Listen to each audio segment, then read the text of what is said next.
नमस्कार, मैं हूं doctor Shalini and welcome to my YouTube channel. आज हम पेरेंटिंग सीरीज में मैं आपके साथ तीन मुख्य पॉइंट्स शेयर करूंगी जो बहुत ज़रूरी है कि हम माता पिता होकर अपनी ये तीन चीज़ें अपने बच्चों को सही तौर से समझाएं और ज़्यादा से ज़्यादा हम अपने जीवन में स्वयं इसका पालन भी करें। सबसे पहली चीज़, प्लीज़ किसी और की गलतियाँ, स्वभाव, बर्ताव, आदतें को सुधारने की कोशिश करने की जो जिम्मेदारी या ठेकेदारी हम खुद लेते हैं, उस आदत को या उस जो माइंडसेट को हमें रोकना चाहिए। क्योंकि हमें ये अपने बच्चों को बताना बहुत बहुत मुख्य है कि महत्वपूर्ण है कि वो समझे कि अपने अपने जीवन के ही स्वभाव, व्यक्तित्व, आदत सब अब हम ही हमारे एक्शन से, हमारे स्वभाव के जिम्मेदार हैं। कोई और इसकी जिम्मेदारी नहीं ले सकते हैं। उसी तरह हम भी किसी और को सुधारने में या बिगाड़ने में बिगाड़ना तो चलो हो जाता है, बिगाड़ना बहुत आसान है, बट सुधारने में या उनके जो एक्शंस है या उनकी जो बर्ताव है उसके जिम्मेदारी हम कभी नहीं उठा सकते, क्योंकि हम हैं ही नहीं। ये इसलिए इम्पोर्टेंट है क्योंकि कई बार जिंदगी के कई पहलुओं पे जो लोग होते हैं अपने पे बीतने वाली हर बुरी चीज़ की जिम्मेदारी किसी और को देते हैं। और जो व्यक्ति बहुत नाजुक होता है, वो सेंसिटिव होता है, वो भावुक होता है, वो ये समझ भी लेता है कि हाँ, उसने जो कहा वो सही है, उसके साथ जो हुआ उसकी जिम्मेदार मैं ही हूँ। हर चीज़ की जिम्मेदारी आप नहीं ले सकते अनलेस एंड अनटिल आप वास्तवता में उस व्यक्ति के साथ गुजरने वाले इस जो भी घटक हुई है, जो भी चीज़ हुआ है, उसमें आपका रिस्पॉन्सिबिलिटी रहा है, आपका वो योगदान रहा है। जब तक आपका कोई योगदान नहीं है तो किसी भी व्यक्ति को बदलने का या फिर उसके विचारधारे का या उसके कारण उसके लिए गए एक्शंस का आपका कोई जिम्मेदारी नहीं है। आपको उससे दूर ही रहना चाहिए। आपको समझना भी चाहिए कि इसमें आपकी जिम्मेदारी नहीं है, ताकि कोई और आप पे वो ठोके ना और आप उसके चुंगल में उस इमोशनल ब्लैकमेल में आप ना पड़े। दूसरी बात, हम सब गलतियां करते हैं, गलती से इंसान सीखता है। सो कभी भी गुजरे हुए कल से सीखी हुई गलती जो है या फिर जो भी गलती किया है हमने, उससे सीखना ज़्यादा इम्पोर्टेंट है। वो सीखने का एक जरिया बनाना ज़्यादा इम्पोर्टेंट है, रादर देन आप उसी चीज़ को बार बार कुरेद कर उसको एक बहुत बड़ा जख्म बनाकर अपने ही जहन में बिठा लिया।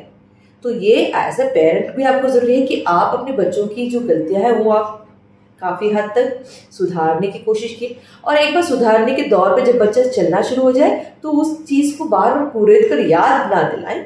और ये भी इम्पोर्टेंट है कि आप बच्चों को सिखाएं और समझाएं कि हर चीज़ में आप जो हो गया सो हो गया, अब तुम इस स्थिति में हो, आपको जो भी गलती है उसका पश्चाताप हुआ है या फिर उसमें कुछ अनुभव मिला है, उस अनुभव से आपने कुछ सीखा है, उसको एक एक्सपीरियंस के साथ ले और जिंदगी को आगे बढ़े, ना कि हर एक हार दिल पे लेकर उसी पे झुझकते, उसी के अंदर अपने आप को कोसते, एक दलदल के अंदर उसके अंदर ही बोलते ना फंस जाते, बाहर नहीं निकल पाते।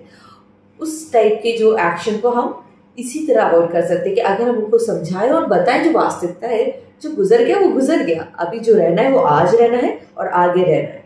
तो जो गुजरा है उससे क्या सीखना है, सिर्फ सीख ही है उससे, जो हम आगे अपनी जो प्रेजेंट वर्तमान में और अपने फ्यूचर में अप्लाई कर सकते हैं। सो सेकेंड पॉइंट ये है कि जो गुजर गया पल, उसके ऊपर रोते नहीं रहना चाहिए।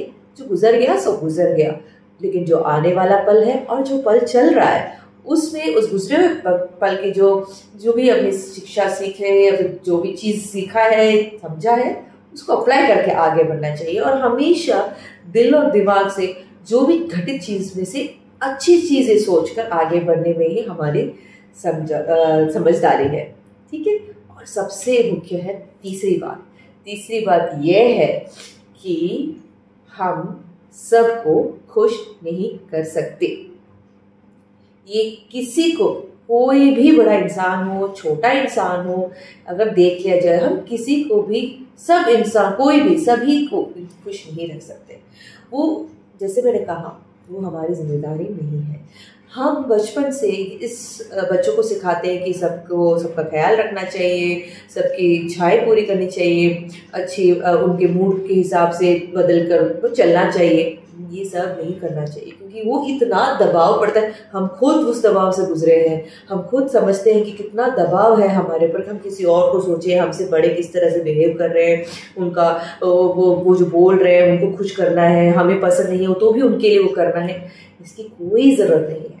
हमें जो दिया है, ज़िंदगी भगवान ने दिया है, या फिर जिस भी भगवान को आप मानते हो, या फिर आप भगवान को मानते भी नहीं हो तो अगर आप साइंटिफिक ढंग से भी सोचते हो, तो ये जो जीवन दिया है, उसका जो है वो आपके लिए दिया है। आप उसको समझे, उस जर्नी को समझने के लिए, उसको अनुभव करने के लिए ही जीवन दिया गया है। तो उस जीवन को जब जी रहे हो, अब सबको तो खुश करके नहीं रह सकते, है ना। जो आपका डिसीजन है, जो आपका निर्णय है, वो निर्णय और प्रस्ताव है, वो आप आगे रखिए, प्रेम से रखिए, प्यार से रखिए, समझाइए। बट अगर नहीं समझ रहे, तो जो चीज़ आपने तय किया है उस पर आप अटल रहकर, उसमें सफल होकर आप उनको दिखाइए। तो जो बातें, जो लोग 4 बातें आज कर रहे हैं, वही 4 10 गुण गाएंगे आपके। तो अगर ना भी गाए, आप खुश, है ना। तो ये ज़रूर बहुत ही मुख्य है कि आप, महत्वपूर्ण है कि आप अपने बच्चों को सिखाएं कि सभी को तू बेटा खुश नहीं कर सकता। तू खुश है, हम खुश। तू सही कर रहा है तो हम खुश। बस किसी और को तकलीफ ना देकर अपने मुकाम पर पहुंचो, वो ही इम्पोर्टेंट है। उसी में तू खुशी रहे। तू जिस तरह से खुशी अपने आप में पा सकता है, जैसे मैंने कहा, एक अच्छे तरह से, एक आदर्श नागरिक की तरह आगे बढ़कर, अगर हर फैसला लेकर अगर आप आगे जा रहे हो, तो किसी की भी खुशी की परवाह नहीं कर सकते, करने की ज़रूरत ही नहीं है। आप बस अपने जो ज़िंदगी को बड़े प्यार से, जिनसे आप प्यार करते हो, उनको संजोड़ कर रखकर, अपने जो निर्णय है उस पर अटल रहकर, अपनी जो ज़िंदगी के जो मुकाम को सफलता से पाने की कोशिश हर रोज़ करते रहिएगा।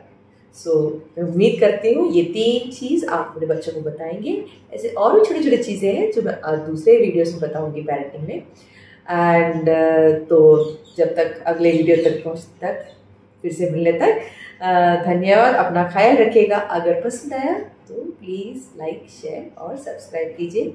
ज़रूर कमेंट कीजिए अगर आपको कुछ और बात इसमें से डीपली जानना भी है तो। धन्यवाद।